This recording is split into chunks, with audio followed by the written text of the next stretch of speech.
আজ বানাবো পরোটার জন্য সাদা আলুর তরকারি। দেখো তেলের মধ্যে প্রথমে কালো জিরে ফোড়ন দিয়ে দিলাম, এবারে সঙ্গে কাঁচা লঙ্কা চিড়ে একটু দিয়ে দিচ্ছি। দেখো তোমাদের ভয় করে নাকি জানি না, তেলের মধ্যে কাঁচা লঙ্কা ছাড়তে আমার কিন্তু ভীষণ ভয় করে। তো যাই হোক, তেলে কাঁচা লঙ্কা বলো বা মাছ বলো, যখনই ছাড়ি না আমার ভীষণই ভয় করে। তো যাই হোক, এবারে তোমাদের কেমন লাগে আমাকে কিন্তু কমেন্টে জানাতে ভুলো না। এই যে দেখো, আলুগুলো আমি প্রথমে কেটে নিয়েছি, ছোট ছোট গোল গোল করে কেটে নিয়েছি।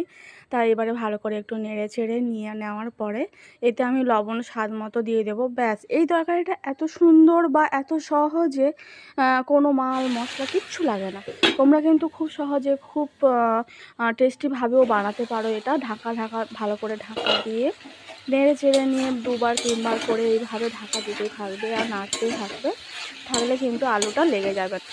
পরোটার সঙ্গে, বিশেষ করে পরোটা কেন, রুটির সঙ্গেও বিশেষ করে এই সাদা আলুর তরকারি কিন্তু খুব মানায় বা খুব ভালো লাগে।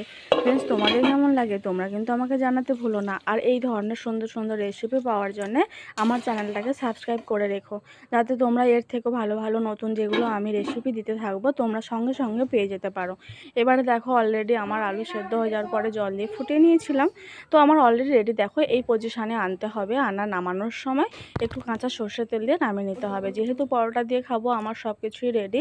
তোমরাও এভাবে বানিয়ে খেয়ে দেখো।